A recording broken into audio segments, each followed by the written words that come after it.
Electromechanical energy conversion होता है, लेकिन यहाँ डीसी लगा रखा है। Machine basically electrical machine AC type के होते हैं या डीसी टाइप के होते हैं, तो ये आपको डीसी है, जहाँ सप्लाई आपको डीसी देना है। या अगर जनरेटर की बात करें तो आउटपुट आपको in the form of DC मिलेगा, अल्टरनेटिंग नहीं मिलेगा, डायरेक्ट मिलेगा। ठीक है, तो डीसी मशीन दो तरह के होते हैं, एक डीसी जनरेटर होता है, डीसी मोटर होता है। इनका जो कंस्ट्रक्शनल फीचर्स है वो सेम है, लेकिन जो वर्किंग प्रिंसिपल है वो थोड़ा सा चेंज है, क्योंकि डेफिनेटली एक मोटर है जिसमें एक मैकेनिकल फोर्स क्रिएट हो रहा है, और जनरेटर क्या है जिसमें एक इलेक्ट्रिकल एनर्जी क्रिएट हो रही है, तो दोनों में थोड़ा सा फ़र्क होगा। लेकिन इसका जो सबसे पहले हम डिस्कस करेंगे मेनली कंस्ट्रक्शंस को, और बेसिक कॉन्सेप्ट जो है, अंडरलाइंग कॉन्सेप्ट, उसके बारे में हम डिस्कस करेंगे। तो जनरेटर क्या है और मोटर क्या है आप सब जानते हैं। जनरेटर क्या है, ऐसे डिवाइस को कहते हैं जहाँ मैकेनिकल इनपुट दिया जाता है और जो आउटपुट मिलता है वो इलेक्ट्रिकल होता है, यानी ऐसा डिवाइस जो मैकेनिकल एनर्जी को इलेक्ट्रिकल एनर्जी में कन्वर्ट करे, उसको जनरेटर कहा जाता है। ठीक है, और अगर मोटर की बात करें तो ऐसा डिवाइस जिसमें हम इलेक्ट्रिकल इनपुट देते हैं और वो आउटपुट क्या देता है, मैकेनिकल आउटपुट देता है। यानी मोटर वो डिवाइस है जो इलेक्ट्रिकल एनर्जी को मैकेनिकल एनर्जी में कन्वर्ट करे। ठीक है, ये डीसी मशीन आपका इलेक्ट्रोमैग्नेटिक इंडक्शन प्रिंसिपल पे काम करता है।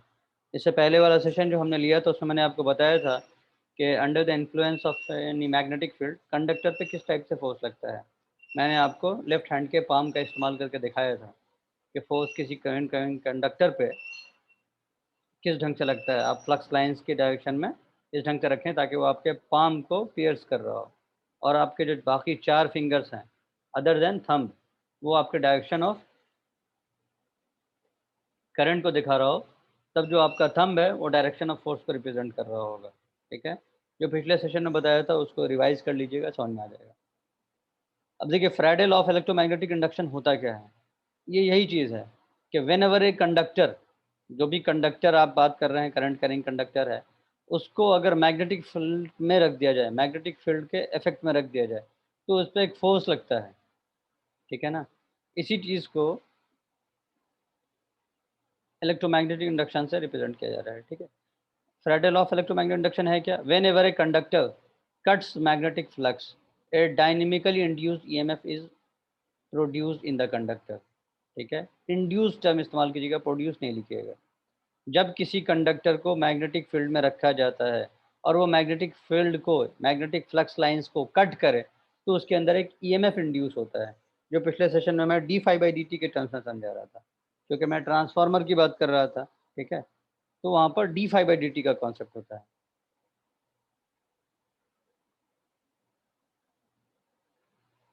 तो वहाँ पर भी क्या चीज़ है, इलेक्ट्रोमैग्नेटिक इंडक्शन है, तो वहाँ ईएमएफ प्रोड्यूस होगा। उसके पहले आप ये चीज़ जानते होंगे मैग्नेटिक फील्ड और फ्लक्स लाइंस क्या होती हैं। वन बाय वन जो सेशन ज्वाइन कर रहे होते हैं इससे बहुत इरिटेशन होता है, इसलिए मैं कई बार आपको टाइम दे देता हूँ कि ज्वाइन कीजिए, उसके बाद स्टार्ट करता हूँ। अब भी लोग आ रहे हैं।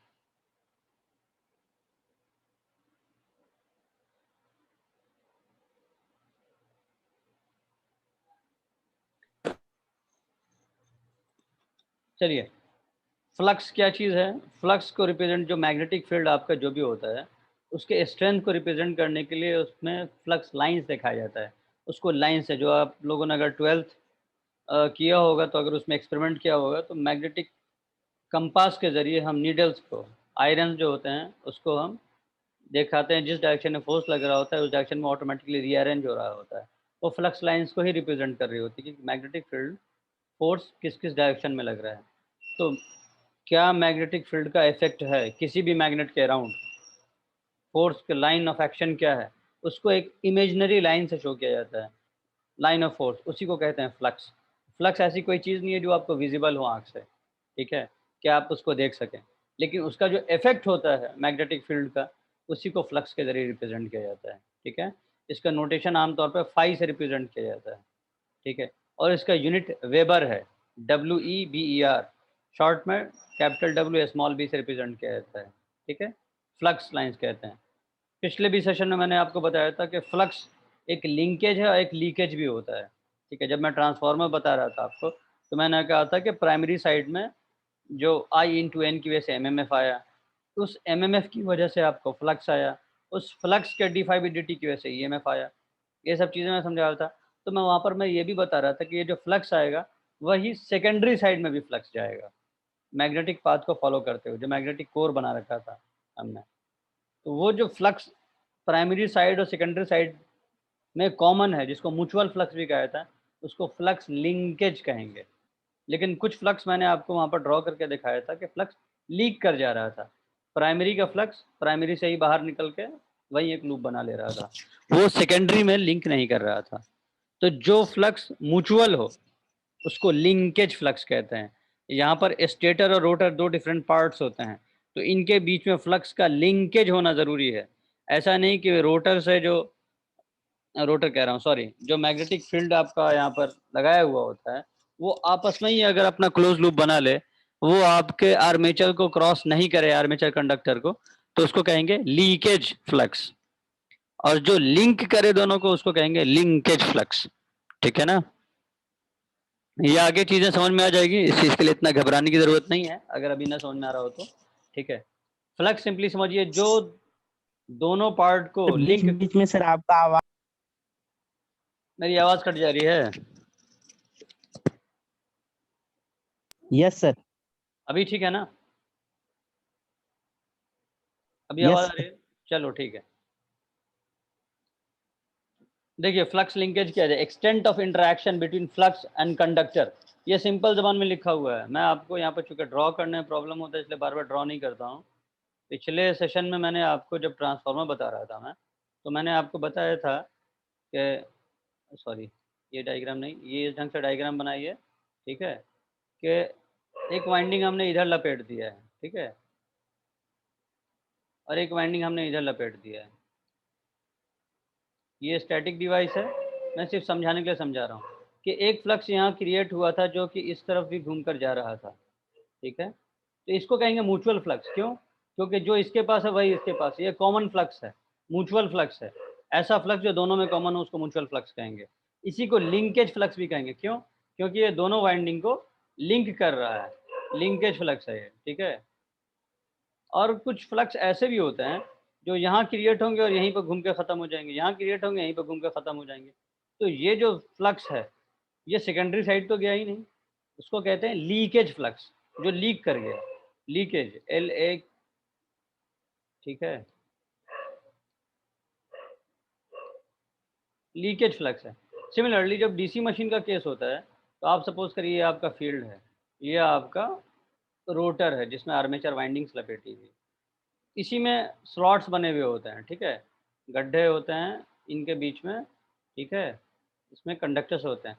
तो अगर मान लो कि फ्लक्स लाइंस यहाँ से आए और ये ऐसे करके जाए, तब तो इसको कट करेगा। लेकिन अगर कुछ ऐसा हो जाए कि यहाँ से ऐसे घूम जाए, या इधर से आए कहीं इधर से घूम जाए, किसी कंडक्टर को क्रॉस नहीं करे, तो अभी जो मैंने आपको इलेक्ट्रोमैग्नेटिक इंडक्शन पढ़ाया है कि कंडक्टर अगर मैग्नेटिक फील्ड के अंदर में रखा हुआ हो तब उस पर फोर्स लगता है, या तब उसके अंदर ईएमएफ इंड्यूस होता है, तो ये चीज़ तो एप्लीकेबल होगा ही नहीं। इसी वजह से हम हमेशा जब भी मशीन में बात करेंगे तो ऐसे फ्लक्स की बात करेंगे जो स्टेटर और रोटर दोनों में हो, ये एयर गैप क्रॉस करे, ये बीच का एयर गैप है, ये रोटर है, ये स्टेटर है, ये बीच का एयर गैप है, इस एयर गैप को क्रॉस करना ज़रूरी है। जब तक इस एयर गैप को क्रॉस नहीं करेगा वो फ्लक्स आपके लिए यूजफुल फ्लक्स नहीं है, वो फ्लक्स आपके लिए लीकेज फ्लक्स कहलाएगा। ठीक है ना? जो फ्लक्स यहाँ और यहाँ को लिंक करे उसको लिंकेज फ्लक्स कहा जाएगा, वो आपके लिए यूजफुल फ्लक्स है, उसको कहेंगे लिंकेज फ्लक्स। ठीक है ना? या वही चीज़ हुआ आपके लिए यूजफुल फ्लक्स, जो फ्लक्स दोनों को लिंक नहीं कर रहा है वो हमारे लिए यूजलेस है। चलिए, ये चीज़ भी मैं आपको पिछले सेशन में बता चुका हूँ कि लेमडा ई होता है, N D five by D T है। ये सब चीज़ें जो डेरिवेशन है ना वो धीरे धीरे आगे आएंगी, उसके बारे में टेंशन नहीं लीजिएगा। हर एक जो फॉर्मूला है वो मैं आपको डिराइव कर दूंगा। ठीक है, अभी समझिए थ्री मोड ऑफ ऑपरेशन होता है। जो भी आपका इलेक्ट्रोमैग्नेटिक इंडक्शन पढ़ रहे हैं उसमें चार पॉसिबल केसेस होते हैं। या तो आपका मैग्नेटिक फील्ड, जैसे मैंने आपको जो जब ट्रांसफार्मर की शुरुआत की थी तो बेसिक चीज़ें जब बता रहा था, तो मैंने बताया था कि कोई कंडक्टर एज्यूम कर लीजिए कि क्रॉस है। ठीक है, और मैग्नेटिक फील्ड लाइंस ऊपर से आ रही हैं, ऊपर से आ रही हैं, इस ढंग से आ रही हैं मैग्नेटिक फील्ड लाइंस, इसका डायरेक्शन कुछ ऐसा है। और फिर मैंने इस पर फोर्स वगैरह बताया था। ईएमएफ इंड्यूस कैसे होता है, वो ऊपर लिखा हुआ है d/dt से आता है या L/di/dt से आता है। इसके 4 पॉसिबल केसेस होते हैं। यहाँ 2 चीज़ें हैं, एक तो कंडक्टर अवेलेबल है और दूसरा मैग्नेटिक फील्ड अवेलेबल है। मैग्नेटिक फील्ड को ही रिप्रेज़ेंट करते हैं फ्लक्स लाइन से, इसलिए फ्लक्स कह रहे हैं। तो इन दोनों के बीच में रिलेटिव स्पीड का होना चाहिए आमतौर पे, ठीक है ना? 2 तरह से ईएमएफ इंड्यूस होता है, रोटेशनल ईएमएफ और स्टेशनरी भी होता है, ठीक है? तो जितनी भी आपके डीसी मशीन कह लीजिए या सिंक्रोनस मशीन कह लीजिए, वहाँ पर ये कॉन्सेप्ट होता है, किसी न किसी एक में रोटेशन होना ज़रूरी है। इसी वजह से जब आप डीसी मशीन की बात करेंगे, तो वहाँ पर भी एक स्टेटर होता है, एक रोटर होता है। जब आप सिंक्रोनस मशीन पढ़ेंगे आगे, तो वहाँ पर भी एक पार्ट स्टेटर होता है, एक पार्ट रोटर होता है। और सिमिलरली आप जनरेटर मोटर दोनों के केसेस समझ लीजिए, वहाँ पर भी स्टेटर और रोटर होता है। लेकिन जब आप ट्रांसफार्मर पढ़ेंगे तो ना वहाँ स्टेटर है, ना वहाँ रोटर है। तो इसी बेसिस पे आपको तीसरी मोड ऑफ ऑपरेशन बताया गया है कि जब कंडक्टर्स रोटेटिंग हो और फ्लक्स स्टेशनरी हो, ठीक है? तो ये क्या हुआ डीसी मशीन में एग्ज़ैक्टली यही चीज़ होता है कि आपका जो कंडक्टर्स हैं, आर्मेचर कंडक्टर्स, वो एक्चुअल में रोटेटिंग होता है। आगे मैं कंस्ट्रक्शन डिस्कस करूँगा, आपको समझ में आएगा। ये चीज़ें बस याद रखिए और इसको नोट भी कर लीजिए कॉपी में। कंडक्टर रोटेटिंग है, फ्लक्स स्टेशनरी है। ये कहाँ लगेगा? ये लगेगा आपका डीसी मशीन में, जहाँ कंडक्टर से स्टेशनरी है और फ्लक्स रोटेटिंग है। ये कहाँ हो जाएगा आपका? सिंक्रोनस मशीन में ये अप्लाई होता है, ठीक है? और जहाँ कंडक्टर से स्टेशनरी है और फ्लक्स भी स्टेशनरी है, वो कहाँ लगेगा? वो आपके ट्रांसफार्मर में लगता है। एक और केस बन सकता है ना, जहाँ कंडक्टर भी रोटेशनल है और फ्लक्स भी रोटेशनल है, तो इसमें भी ईएमएफ इंड्यूस होगा, इसमें कोई शक की बात नहीं है। लेकिन हम ऐसा कोई मशीन नहीं बनाते हैं जिसमें हमारा आर्मेचर भी घूमे, साथ ही साथ हमारा मैग्नेटिक फील्ड भी घूमे। इसी वजह से चौथा केस को यहाँ डिस्कस नहीं कर रहे हैं। फिर से मैं एक बार बता रहा हूँ, रिलेटिव मोशन इम्पोर्टेंट है कंडक्टर और मैग्नेटिक फील्ड के बीच में, यानी फ्लक्स लिंकेज होना ज़रूरी है, फ्लक्स का कटना ज़रूरी है। तो उसके कटने के लिए या तो आप कंडक्टर को घुमा दीजिए या नहीं तो फ्लक्स को घुमा दीजिए, ठीक है? या नहीं तो यहाँ दोनों जो जब स्टेशनरी रखा है, देखिए आप पहला और दूसरा को हमने यहाँ लिख रखा है टाइम इन वेरिंग। यहाँ जो फ्लक्स है ना, जो नेचर ऑफ फ्लक्स है, वो कांस्टेंट है। फ्लक्स आपका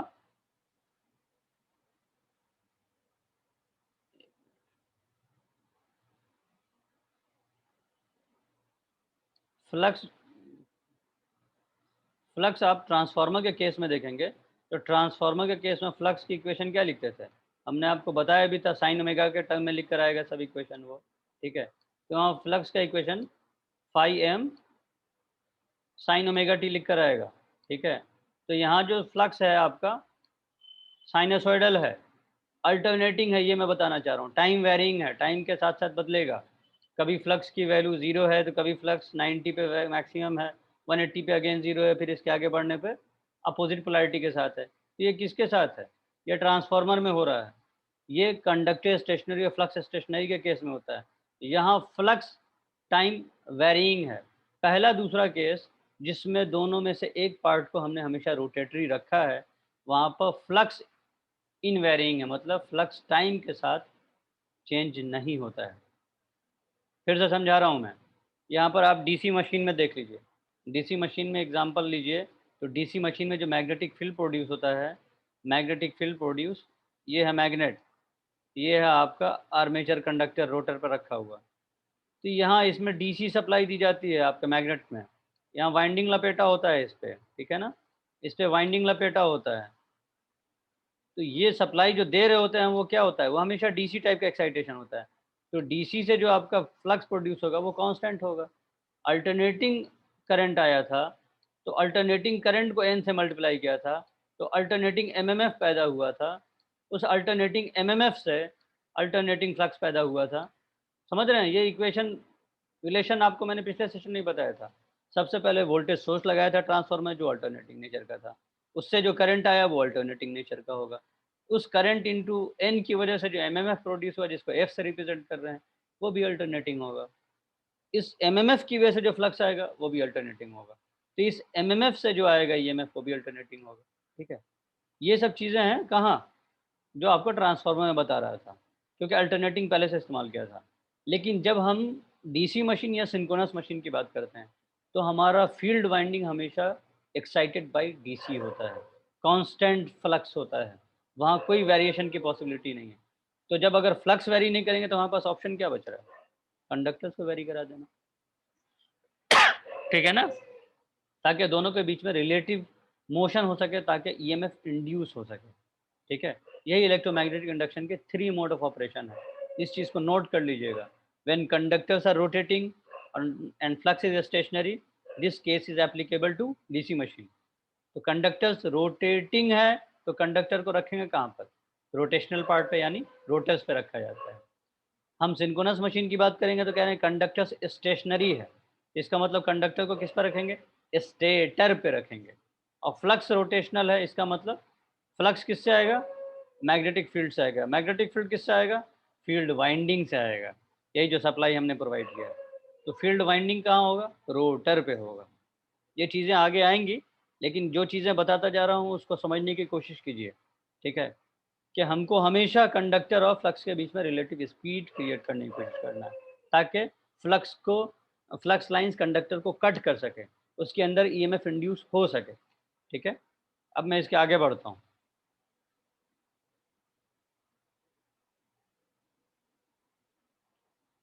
देखिए, किसी नॉर्थ, एक यहाँ सिंपल आपको दिखाया हुआ है, नॉर्थ पोल है और साउथ पोल है, ठीक है?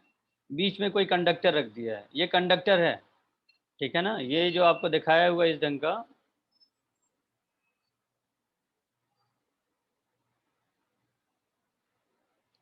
ये कंडक्टर्स को दिखाया जा रहा है, ठीक है ना? ये कंडक्टर्स है, तो यहाँ पर इसके अंदर करंट कैरिंग हो रहा है, मान लीजिए कुछ करंट है, नहीं है, वो बात की बात है। तो ये जो मैग्नेटिक फील्ड के अंदर में रखेंगे ना, तो इस पर एक फोर्स लगेगा। और उसी चीज़ को मैंने आपको यहाँ दिखाया था, रिप्रेजेंट किया था पिछले सेशन में, कि जब एरो के एक हिस्से को डॉट से रिप्रेजेंट किया था, जो आपकी तरफ आ रहा हो।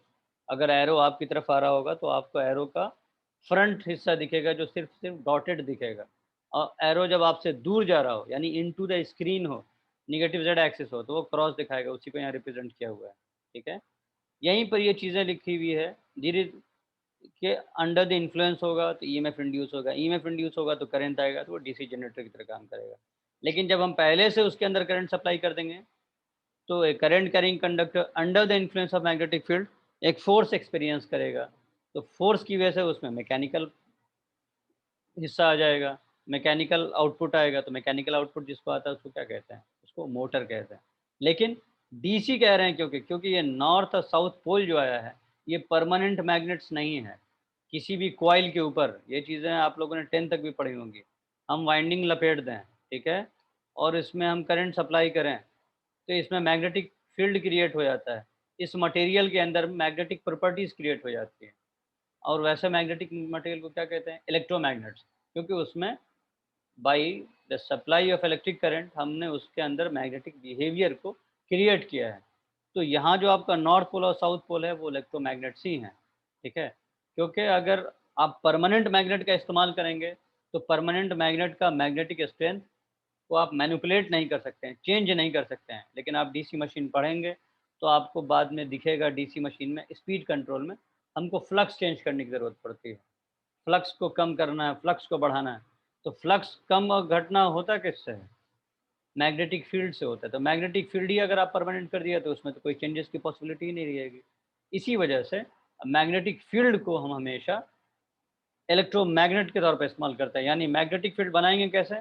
वाइंडिंग लपेट देंगे हम मैग्नेटिक पोल्स उस कंडक्टर पे, और उसके अंदर मैग्नेटिक प्रॉपर्टी क्रिएट करेंगे। हम किस ढंग से वाइंडिंग क्रिएट करते हैं, किस ढंग से लपेटते हैं और किस डायरेक्शन में हम करंट फ्लो करते हैं, उसके बेसिस पर डिपेंड करता है कि वो नॉर्थ बनेगा या साउथ बनेगा। ये आने वाले क्लासेस में आपको समझ में आ जाएगा, नॉर्थ पोल, साउथ पोल, ठीक है ना? इसके लिए घबराने की ज़रूरत नहीं। सिंपली आप समझिए यहाँ पर कि अभी हम इलेक्ट्रोमैग्नेट्स इस्तेमाल करते हैं, परमानेंट मैग्नेट इस्तेमाल नहीं करते हैं।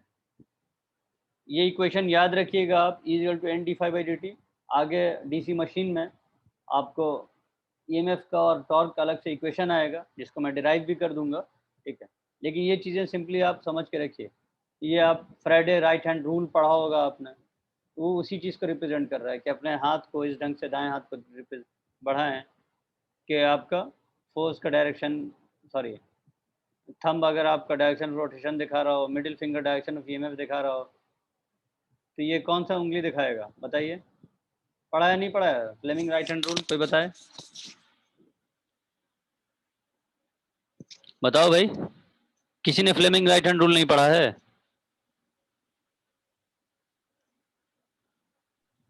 सर। पढ़ा है ना? क्या पढ़ा है बताओ, याद है? Right hand rule, left hand rule, एक मोटर में लगता है, एक जनरेटर में लगता है। Yes sir. Yes sir. कुछ बताओ भी उसके आगे, याद है? नहीं याद है?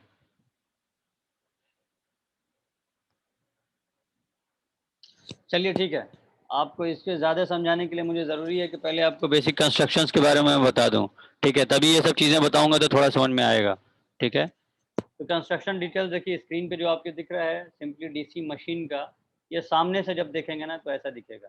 ये सिलेंडर का एक फेस है, इसी को पीछे की तरफ खींच के ले जाइए, ये सिलेंड्रिकल बॉडी होती है कम्प्लीटली। डीसी मशीन ऐसा नहीं है कि ये सर्कुलर है, 3D बॉडी होती है, तो सर वो आपका सिलेंड्रिकल बॉडी होती है, उसको सामने से ऐसा दिखेगा। देखिए कुछ इस ढंग का है ये, ठीक है ना।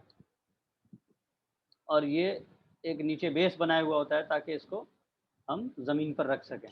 तो ये जो गोलाई वाला हिस्सा है ना, उसको यहाँ पर रिप्रेजेंट किया गया है।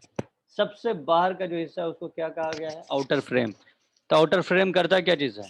बाहर से जो भी, मान लीजिए इस पे धक्का लगे, चोट लगे, तो इसका सेटअप डिस्टर्ब हो सकता है, कुछ चीज़ें टूट सकती है, तो आउटर कवरिंग प्रोवाइड करता है, इसको कहते हैं आउटर फ्रेम। ठीक है ना। और ये जो कंप्लीट हिस्सा बनता है, ठीक है, जो आप बीच में देख रहे हैं गैप जैसा दिख रहा है, वो एक्चुअल में कंप्लीटली मैग्नेटिक पाथ प्रोवाइड करता है। कि ये जो आप मैग्नेटिक फील्ड्स क्रिएट किया है अपने नॉर्थ साउथ, तो इससे मैग्नेटिक फील्ड लाइंस निकलेगी। जैसे करंट के फ्लो होने के लिए कंडक्टर का होना ज़रूरी है, उसके लिए एक पाथ होना चाहिए, उसके लिए एक सर्किट होना चाहिए, उसी ढंग से मैग्नेटिक फील्ड लाइंस के फ्लो करने के लिए भी एक सर्किट होना चाहिए, उसको मैग्नेटिक सर्किट कहते हैं, उसको मैग्नेटिक पाथ कहते हैं। जैसे वहाँ कंडक्टर से रेजिस्टेंस दिखाता था, वैसे यहाँ पर मैग्नेटिक सर्किट और मैग्नेटिक पाथ रिलक्टेंस ऑफर करेगा। वो चाहेगा कि फ्लक्स लाइंस को हम डिमिनिश कर दें, फ्लक्स लाइंस को नहीं जाने दें। जिस ढंग से कंडक्टर के बिहेवियर होता है कि अब उसका इंटरनल रेजिस्टेंस करंट को अपोज करता है, सिमिलरली यहाँ पर रिलक्टेंस आएगा। तो योग का काम क्या है? लो रिलक्टेंस पाथ को प्रोवाइड करना। ये जो पाथ है, यहाँ पर फ्लक्स लाइंस बहुत आराम से जाती है, लो रिलक्टेंस पाथ प्रोवाइड करता है। ठीक है, ये आपको जो पोल्स दिखाए हुए हैं, पोल्स के ऊपर देखिए यहाँ वाइंडिंग लपेटा हुआ है। ठीक है, यही वाइंडिंग है जिसकी वजह से इसमें साउथ पोल क्रिएट हो रहा है, यही वाइंडिंग है जिसकी वजह से इसमें नॉर्थ पोल क्रिएट हो रहा है। इसी ढंग से नॉर्थ साउथ क्रिएट किया जाता है। और ये जो बीच में रोटेटरी पार्ट दिख रहा है ये आपका, यही रोटर है। ठीक है, ये ही रोटर है, ये हिस्सा कंप्लीट। तो इसमें बीच में स्लॉट्स बने हुए होते हैं। ठीक है, इस स्लॉट्स में कंडक्टर रखे हुए होते हैं। यही मैग्नेटिक फील्ड लाइन, सपोज करिए कि आप नॉर्थ है, नॉर्थ से निकलेगा। मैं एग्जांपल दिखा रहा हूँ उसे, पहले वो चेंज कर देता हूँ ताकि थोड़ा दिखे।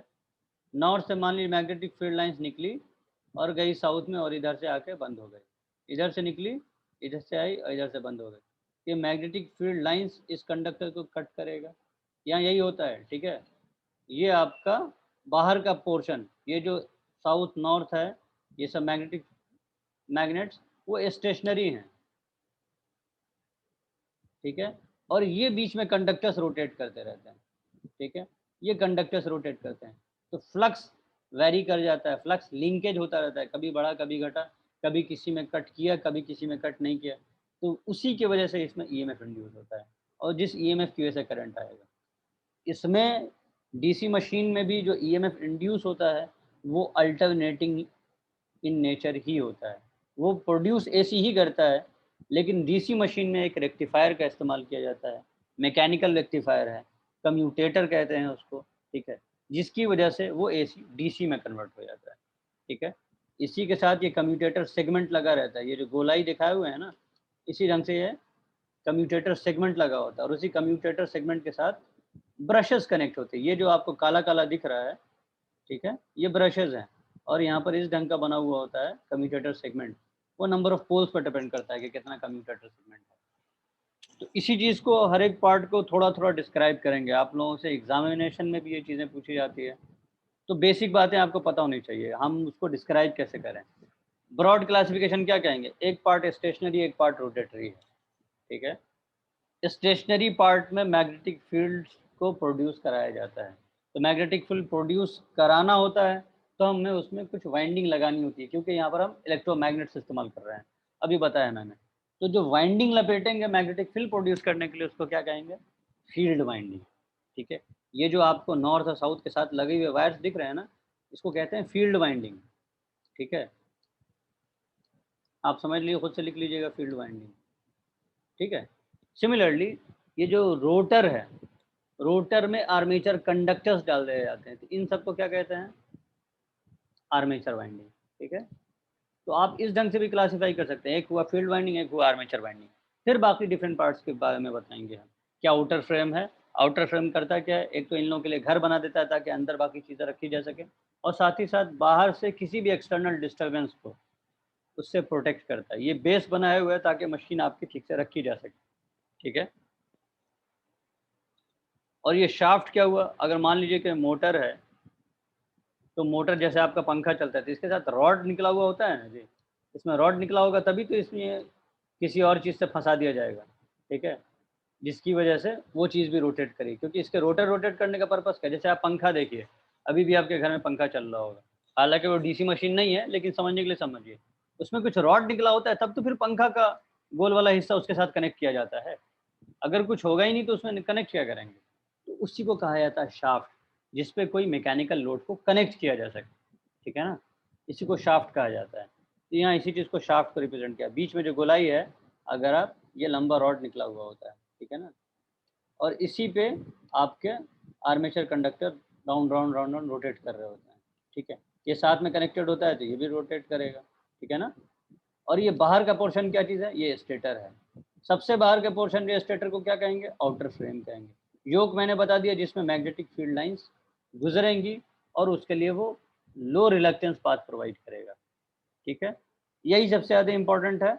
इसके आगे धीरे धीरे चीज़ें आएंगी तो वो मैं आपको बताता हूँ।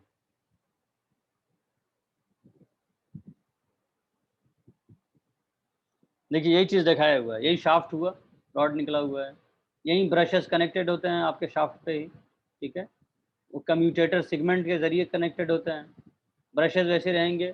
कम्यूटेटर क्या करता है? हमेशा करंट को डीसी में, जैसे डायोड में पढ़ा होगा आपने, एसी को डीसी में कन्वर्ट करता है। कम्यूटेटर एग्जैक्टली वही काम कर रहा होता है कि लोड के क्रॉस हमेशा डायरेक्शन ऑफ करंट सेम होगा। ठीक है, तो कम्यूटेटर इसे क्या है? मैकेनिकल रेक्टिफायर है, जो कि डीसी मशीन में ही इस्तेमाल किया जाता है। बाकी मशीन्स में हम कम्यूटेटर का इस्तेमाल नहीं करते हैं। ठीक है, एक और बात, आप नॉर्थ पोल और साउथ पोल जो आप जानते होंगे, बेसिक बात, कई बार इस चीज़ के लिए लोग कंफ्यूज हो जाते हैं, इसलिए मैं यहीं क्लियर कर दूं। नॉर्थ पोल और साउथ पोल ये कोई मैग्नेट है, बार मैग्नेट कहते हैं इसको, आप सभी जानते होंगे। हमेशा मैग्नेटिक फील्ड लाइंस एमिनेट होती है नॉर्थ से, और ख़त्म कहाँ होती है? मिलती कहाँ है जाकर? साउथ पे। तो निकलना इसको नॉर्थ से है, जाना साउथ पे है। निकलना नॉर्थ से है, इसको जाना साउथ पे है। इन्फिनाइट नंबर ऑफ लाइंस निकलती हैं। ठीक है, मैं दो चार दिखा दे रहा हूँ आपको समझाने के लिए, कि निकलती नॉर्थ से है और जाती साउथ में है, ख़त्म होती है साउथ पे, एंड होती है। लेकिन जब हम डीसी मशीन पढ़ेंगे तो आपको ये उल्टा जैसा दिखेगा, हालांकि उल्टा है नहीं, कि मान लीजिए कि ऊपर नॉर्थ है और नीचे साउथ है, तो कई बार फ्लक्स लाइन्स ऐसे दिखाते हैं तो बच्चे कंफ्यूज हो जाते हैं, कह रहे नॉर्थ से साउथ जा रहा है। ये नॉर्थ से साउथ नहीं जा रहा होता है, ये कनेक्टेड पार्ट होता है ये। ठीक है ना, ये कनेक्टेड होता है, और इसी के पास ये जो बाहर बना हुआ है ना, यही योक है। ये हिस्सा जो बीच का है वो इसी को कहते हैं, इसी मैग्नेटिक फील्ड लाइन गुजरती है। तो नॉर्थ से साउथ नहीं जा रहा है। ठीक है ना, सॉरी, जो इस ढंग से दिख रहा है कि नॉर्थ से नहीं निकल के डायरेक्ट ऐसे साउथ से निकल रहा है और नॉर्थ में, क्योंकि अगर इस ढंग से दिखाइएगा तो ये चीज़ें कई बार दिखती है कि अच्छा यहाँ घुस रहा है और यहाँ निकल रहा है। एक्चुअल में ये एक पार्ट है कंडक्टर का। तो इस चीज़ को एक और ढंग से दिखा देता हूँ, फिर आपको समझ में आएगा। देखिए, किसी भी मैग्नेट में फील्ड लाइंस निकलेंगी नॉर्थ से, जाएंगी साउथ में, लेकिन इनसाइड द कंडक्टर ना, इनसाइड द कंडक्टर वो हमेशा साउथ टू नॉर्थ ही जाएगी। ठीक है ना, आउटसाइड द मैग्नेट नॉर्थ से साउथ जा रही है, लेकिन इनसाइड दिखे तो क्या जा रहा है? वो साउथ से नॉर्थ जा रहा है ना, वहाँ पर यही चीज़ हो रही है। ये इनसाइड है साउथ से नॉर्थ, आउटसाइड है क्योंकि ये बीच में हवा है, तो इसके लिए यही आउटसाइड का एनवायरनमेंट है। ये मैग्नेटिक मटेरियल है कम्प्लीटली, बीच में हवा है, उसके बाद ये रोटर है। यही एयर गैप है, ठीक है ना।